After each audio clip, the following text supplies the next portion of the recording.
এই এভরিওয়ান, কেমন আছো তোমরা সবাই? পিয়ালি রন্ধনশালায় তোমাদের সকলকে স্বাগত জানাই। আজ আমি বানাচ্ছি পাকা আম দিয়ে খুব সুস্বাদু একটা ডেজার্ট রেসিপি, পাকা আমের ফিরনি। এটাতে আমি না ব্যবহার করেছি কোনো এসেন্স, না ব্যবহার করেছি কোনো রকম ফুড কালার, অথচ দেখতে এবং খেতে এটা হয়েছিল অপূর্ব। এটা বানানোর জন্য আমি প্রথমেই 2 চামচ বাসমতি চালকে ভিজিয়ে রেখেছি। মোটামুটি আধ ঘন্টা মতো এটাকে তোমাদের ভিজিয়ে রাখতে হবে এবং এক্ষেত্রে অবশ্যই চেষ্টা করবে বাসমতি চালই ব্যবহার করার। গোবিন্দভোগ চালে কিন্তু এই রেসিপিটা খুব একটা ভালো হবে না, তাই বাসমতি চাল ব্যবহার করবে।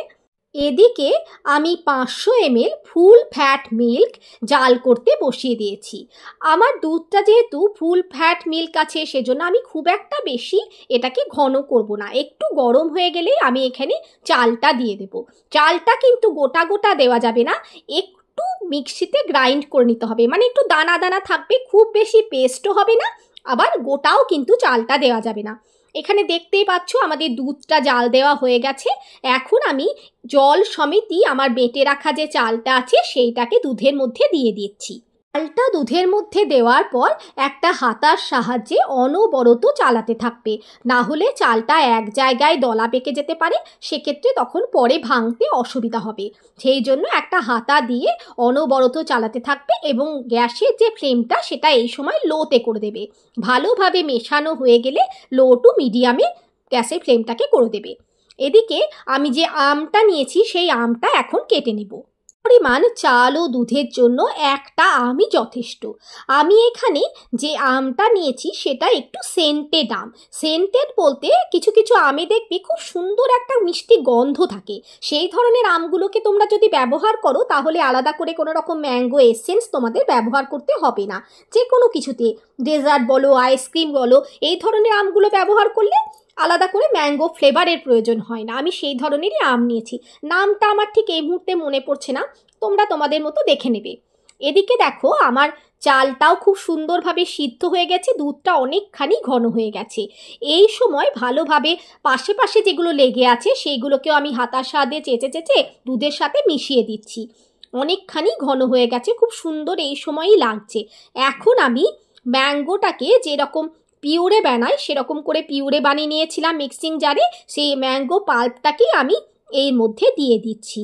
চিনি এখন দেবে না, আগে আমটা দেবে, তারপরে পরে আমরা চিনিটা অ্যাডজাস্ট করব, কারণ আমি তো একটা মিষ্টি থাকেই, সেই কারণে গ্যাসের ফ্লেমটা একদম লোতে থাকবে।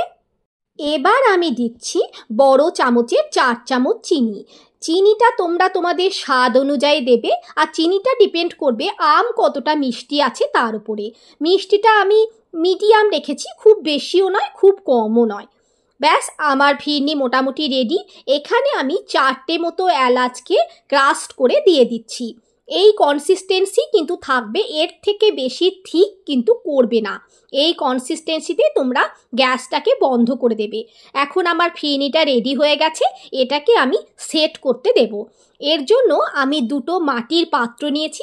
অথেন্টিক্যালি ফিরনি এরকম মাটির পাত্রেই সার্ভ করা হয়, তবে তোমাদের কাছে যদি এরকম মাটির বাসন না থাকে তাহলে তোমরা যে কোনো পাত্রে, স্টিলের হতে পারে, কাঁচের হতে পারে, ফিরনিটাকে অনায়াসে সেট করতে পারবে।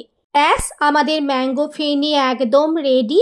দেখো দেখতে কতটা সুন্দর হয়েছে, কালারটা কতটা সুন্দর এসেছে। আমি কিন্তু এতে না ইউজ করেছি কোনো রকম ফুড কালার, না ইউজ করেছি কোনো রকম এসেন্স, অথচ দেখতে এবং খেতে যে কতটা অপূর্ব হয়েছিল এবং টেক্সচারটাও যে কতটা ক্রিমি হয়েছিল আমি তোমাদেরকে সেটাও দেখাবো। অবশ্যই এই আমের সিজনে এই ম্যাঙ্গো ফিরনি একবার বাড়িতে ট্রাই করবে। চিনিটা একদম ঠান্ডা হয়ে যাওয়ার পরে আমি সারা রাতের জন্য ফ্রিজে রেখে দিয়েছিলাম। তোমরা যদি 3-4 ঘন্টা রাখো তাহলেও কিন্তু ফেনিটা খুব সুন্দরভাবে সেট হয়ে যাবে। এটা পরের দিন সকালের ক্লিপস। দেখো ফেনিটা কত সুন্দরভাবে সেট হয়ে গেছে, আমি উল্টে দেখাচ্ছি তাও কিন্তু পড়ছে না। মানে পারফেক্ট ফিরনি কিন্তু এরকমই হয়, এতেই তোমরা বুঝতে পারবে তোমাদের ফিরনিটা খুব সুন্দরভাবে সেট হয়েছে। কিছুটা আমের টুকরো, কিছুটা পেস্তা বাদামের কুচি আর কেশরের ধাগা দিয়ে আমি এটাকে গার্নিশ করে দিচ্ছি। ঠান্ডা ঠান্ডায় তোমরা সার্ভ করবে, খেতে অপূর্ব লাগবে। দেখো কতটা লোভনীয় লাগছে দেখতে, খেতে কিন্তু অপূর্ব হয়েছিল। টেক্সচারটাও কতটা ক্রিমি এসেছে আমি তোমাদেরকে সেটাও কেটে দেখাচ্ছি। অবশ্যই একবার এই আমের সিজনে এই ম্যাঙ্গো ফিরনিটা বাড়িতে ট্রাই করো। আমি গ্যারেন্টি দিয়ে বলছি বাড়ির সকলের খুব পছন্দ হবে। রেসিপিটা ভালো লাগলে লাইক করে পাশে থেকো। Bye bye.